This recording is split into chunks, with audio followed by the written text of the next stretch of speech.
आर्यन, सोने का राजा, 10 रियासतों का सफर। गोल्डन किंगडम की सुबह हमेशा शांति से भरपूर होती थी, लेकिन उस दिन सूरज की रोशनी भी जैसे कांप रही थी। आर्यन, ह्यूमन लायन किंग, चमकते गोल्डन फर और वाइट गोल्ड आर्मर में थ्रोन हॉल से बाहर निकलता है। उसकी आंखों में वो चमक थी जो सिर्फ असली राजाओं में होती है। वो जानता था कि आज से उसकी किस्मत बदलने वाली है। गोल्डन काउंसिल ने भविष्यवाणी सुनाई थी, जो भी 10 रियासतों को एक झंडे के नीचे लाएगा, वही दुनिया का असली शासक बनेगा। आर्यन ने सीने में गहरी सांस ली। अगर ये मेरा फर्ज है, तो मैं पीछे नहीं हटूंगा। उसका पहला कदम था ब्लैकस्टोन किंगडम की ओर।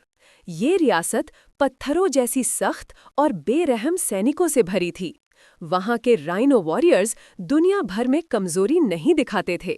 आर्यन जब उनके काले दरवाजे के सामने पहुंचा, हवा भारी हो गई। पत्थर के दरवाजे पर चोट की आवाज गूंजी। धड़ाम! आर्यन अंदर दाखिल हुआ। उसके कदमों के नीचे चिंगारियां उठीं। राइनो गार्ड्स उसकी तरफ दौड़े, लेकिन आर्यन ने सिर्फ एक गर्ज से सबको रोक दिया। मैं यहाँ जीतने नहीं, इंसाफ लेने आया हूँ। राइनो चीफ उसकी आंखों में देखकर बोला, तुम राजा हो या तूफान? आर्यन मुस्कुराया, सिर्फ एक शेर जो सच का साथ देता है। ब्लैकस्टोन ने हथियार डाल दिए। गोल्डन फ्लैग पहली बार किसी और रियासत पर लहराया, लेकिन ये तो सिर्फ शुरुआत थी। दूसरी रियासत थी स्काई ईगल रियल्म, बादलों में बसी एक ऊंची दुनिया। आर्यन हवा के तेज झोंकों में भी मजबूती से खड़ा रहा। ईगल किंग नीचे उतरा और बोला, हम सिर्फ आसमान मानते हैं, धरती के राजा को नहीं। आर्यन ने जवाब दिया, तुम आसमान संभालो, मैं दिल। ईगल्स ने उसकी हिम्मत देखी और घुटने टेक दिए। तीसरी रियासत थी कोबरा डोमिनियन, जहर और अंधेरे की धरती। कोबरा जनरल ने आर्यन को घेर लिया, फुफकारते हुए बोला, यहाँ किसी की रोशनी नहीं टिक सकती। आर्यन आगे बढ़ा, अगर रोशनी सच्ची हो तो अंधेरा खुद जलता है। उनकी भिड़न से धरती कांप उठी, पर आर्यन ने अपनी बहादुरी से पूरा वेनम एम्पायर जीत लिया। अब आर्यन जान चुका था, ये मिशन ताकत से नहीं, दिल से जीतना है। कोबरा डोमिनियन पर जीत के बाद आर्यन समझ गया कि उसका सफर अभी खत्म नहीं। 10 में से सिर्फ 3 रियासतें उसके साथ थीं, बाकी 7 उससे डरती या विरोध करती थीं। चौथी रियासत आयरन क्लॉ एम्पायर, बर्फीली चोटियां। बेर एम्परर ने रास्ता रोका, हम शक्ति से नहीं झुकते। आर्यन शांत खड़ा रहा। शक्ति का मतलब बस तोड़ना नहीं, जोड़ना भी है। शक्ति परीक्षा हुई।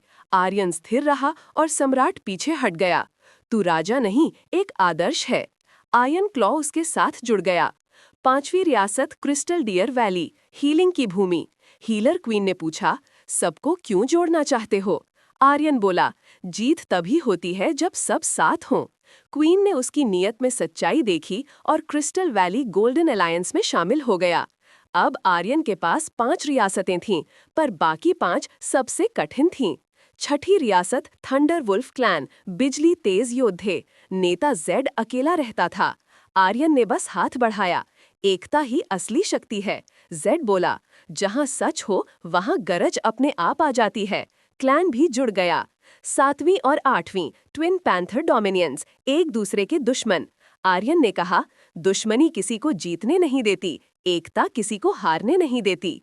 दोनों नरम पड़े और अलायंस में शामिल हो गए। 9वीं रियासत फायर फैंग एम्पायर, आग और गुस्से की भूमि। राजा क्रोध से भरा था। आर्यन जलते पत्थरों पर बैठकर बोला, गुस्सा जलाता है, एकता बचाती है। राजा टूट गया और झुक गया। 10वीं और अंतिम रियासत मून शैडो डायनेस्टी।